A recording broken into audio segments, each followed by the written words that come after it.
had hit tremendous low. We had lost our beloved music director after 15 years of service. Our minister was on short-term disability, and our congregation was halved basically from a split, from some internal conflict.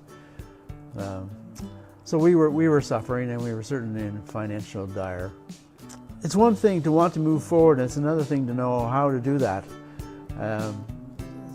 Fortunately for us, we had Judy McGilvery arrive, and Judy was already in the process of organizing a workshop through EDGE called Dare to Dream, and that's something that we supported heavily. About half the congregation, 7 of us, attended that workshop and came away with hope and an understanding that great things can be done, and there was a need to reinvent ourselves because what we had been doing obviously wasn't working.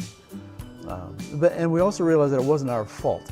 I think that was important to understand, because you tend to want to blame yourself. What are we doing wrong? And maybe we need to work harder, but realize that that's not why we're where we are. There are trends that are over and above what we are doing. I think we almost unanimously agreed that we wanted to be a focus point for this community. That we are in a fortunate position to be surrounded by a growing community, a new community, and that's going to continue to grow. It'll probably double within the next 5 years. So the next phase or step of this meeting was to define what does that entail? Like what does it mean to be a community church? And a wealth of ideas poured forth that left us feeling very positive, especially given the turnout was about 95% of the congregation. It was, very uplifting. Anyway, we formulated these ideas into a vision, and we presented that to the congregation. And the congregation was overwhelmingly supportive. And we were fortunate to meet with one of the local councillors. We met with the community association, representatives of the community association, and they were extremely supportive. And it was fascinating to see that they came forward with the same types of things that we had thought were inspiring to us.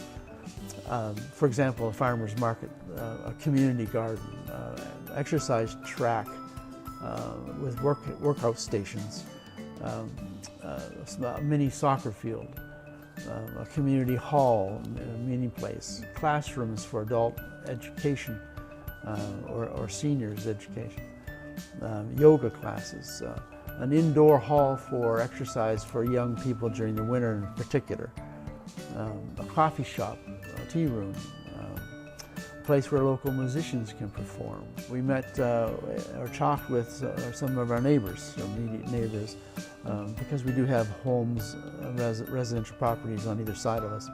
It's important that they too buy in to whatever scenario that we present, because we're not here to be a conflict with our neighbors, but to be of service. And I think that's a really important aspect to the vision that we have anyway for this church. So basically that's where we're standing. We're now at the point where we're going to hold a roundtable discussion and invite numerous representatives from our community to meet with us and share with us what they would like to see, and have that and share with them what we'd like, or how that might how we might integrate what their needs and desires are with what we can and do.